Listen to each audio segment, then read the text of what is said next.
Well, hello and welcome to the final part of this introduction to yoga, and it's breathing and relaxation. And you've probably had a sense already that yoga is a little bit more than just the physical postures. Do you know, you've motivated yourself to do this. Well done, and I give you every credit for that. And thank you.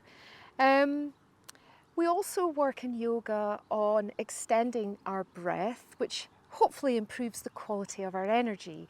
And we also work up to meditation. Work up's probably the wrong expression. It's the teacher's job to guide you and settle you down into a meditation. So that's what we're going to practice now. So I would like you to, in fact, why don't we just have a very brief recap over what we've been doing? So you have worked on an inversion, that was downward facing dog. We're going to do a brief recap.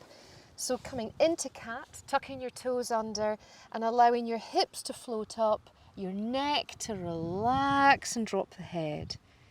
Downward facing dog.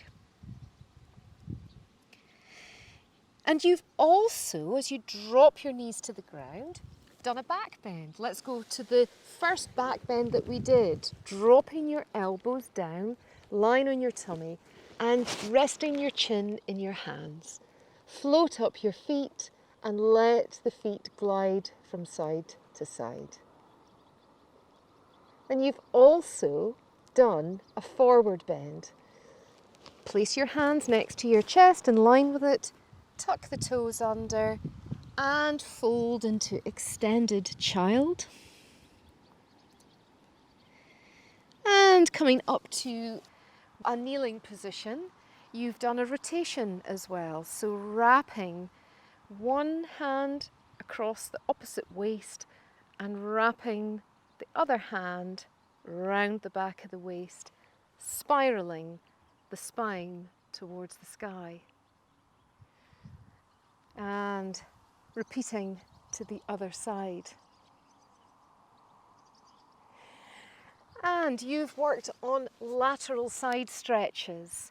So again, up and over on one side and to the other. And lastly, you have worked on a balance.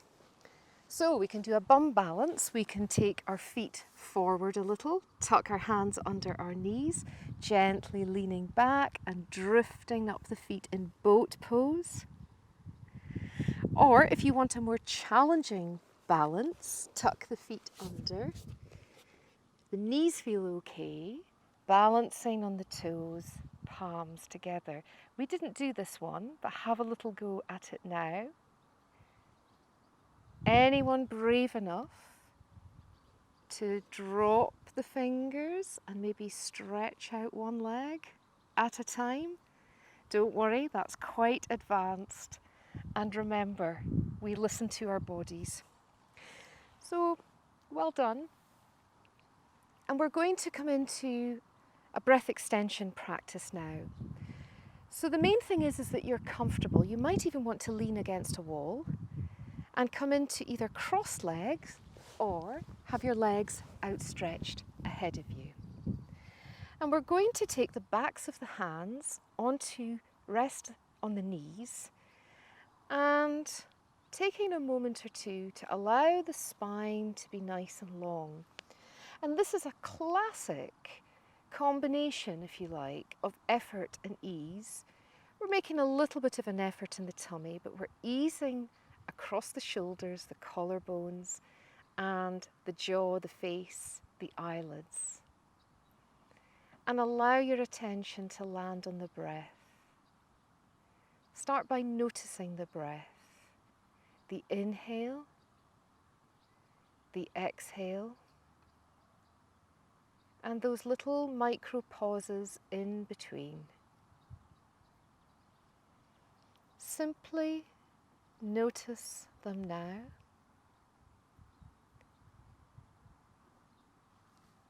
Take your awareness to the sound of the breath, as well as sounds around you, including my voice. And like little beams of radar, allow your sense of hearing to extend beyond, picking up sounds from far away.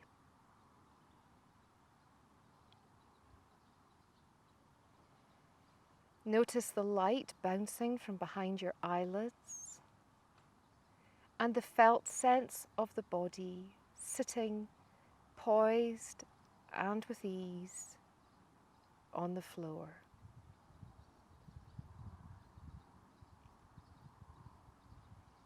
Return your awareness to the soft sound of your breath.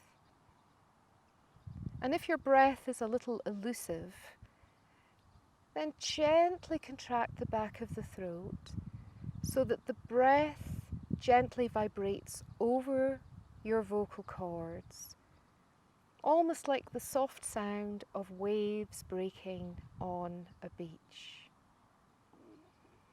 And listen and feel those vibrations now.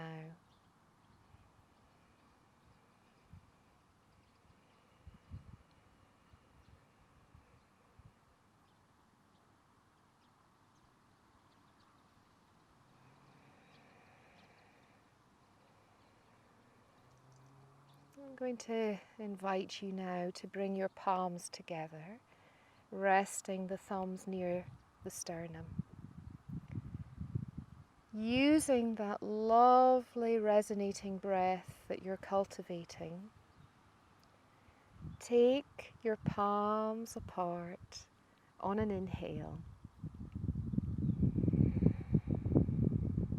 pausing at the top of the inhale and allowing the palms to come back together on an exhale.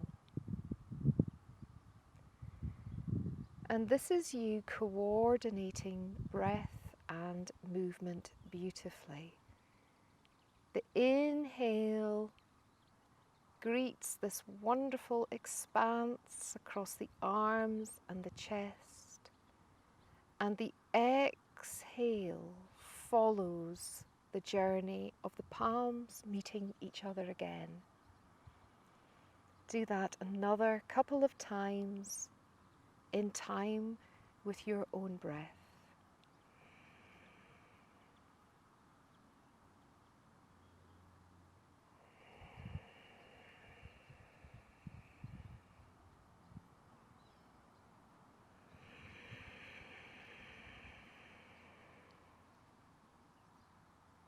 Maybe perhaps making this your last round.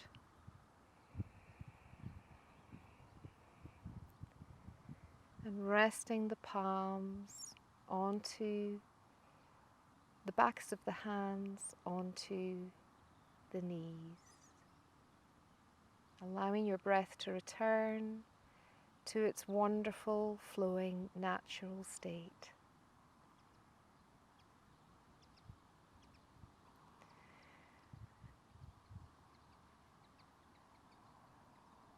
Notice the quality of your energy again, and if you've got time to stay with me for another few more minutes, we're going to lie down in relaxation. So disturbing your body as little as possible, allowing yourself to slowly unfurl, taking the support of the ground, bending into the knees if you need to, or straightening out one leg at a time. Place your hands over the tummy, rest the elbows onto the ground, and then allow the forearms and the back of the hands to almost flop out to either side. And as you breathe and make any little adjustments that you need to, you find yourself in a classical Savasana. You're fully supported by the earth. So the bones can rest and the muscles can relax.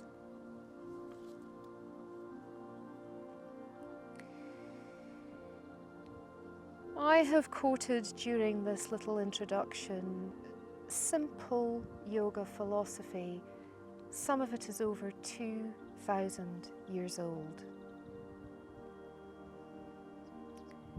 And it all comes from the little pile of books next to me. The Upanishads, the Bhagavad Gita, Patanjali's Yoga Sutras, and the Hatha Yoga Pradipika. And drawing on this wisdom from the deep past, you have dropped your awareness into the infinite space of the heart. You've helped dissolve the inner battles of the mind with solitude and meditation.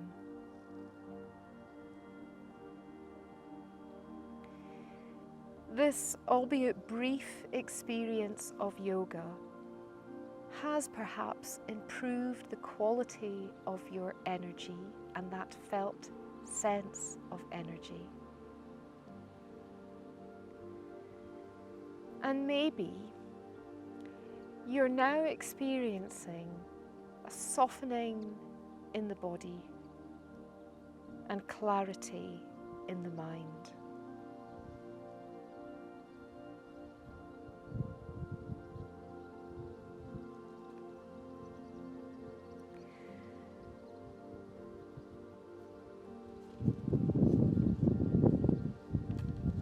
I've quoted from these ancient texts, but to finish this series, I'm going to quote from a wonderful neon sign that's mounted in the farm shop here at the barn at Barra Castle in Aberdeenshire.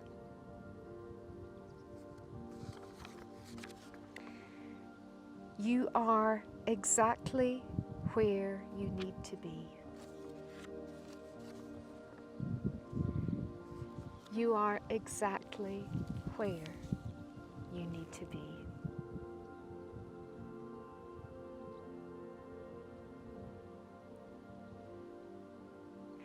Thank you for joining me on this little series. Because you'll be practicing this at home, you can reawaken yourself in your own time. Be gentle with yourself, be kind, and pay gratitude to yourself for taking this time to have joined me on this introduction to yoga. Thank you.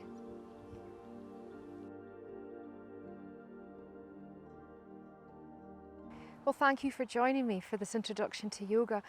I just wanted to say a little bit about the filming venue today. We're at the barn at Barra Castle, which is Old Meldrum, Aberdeenshire. It's a beautiful place. We've just shot the relaxation video in front of the castle itself. We're also in front of the barn, which is a wedding venue, and there's a brilliant farm shop here as well that sells ice cream, and they grow their own fruit as well. I'd like to thank Sarah and David Stephen for letting me film here today and for allowing me to run yoga classes in this beautiful space. And behind me is the Benihee Range, and it's looking a little bit hazy in the setting sun this evening. And Benihee is quite small for a range. It's nothing like the Himalayas, but it's very special in Aberdeenshire. You have the Mither Tap, which is that pointy bit, which is a big famous landmark across Aberdeenshire. But it's not actually the highest summit. The highest summit is Oxen Craig, which is the one in the middle. But from this aspect, you would never believe that. And we're very lucky. One of the most famous poses in yoga is the mountain pose. And when we come here to practice yoga, we look at this. It's not quite a mountain, but it's still very spectacular. So thank you for joining me, and I hope you continue to do some yoga.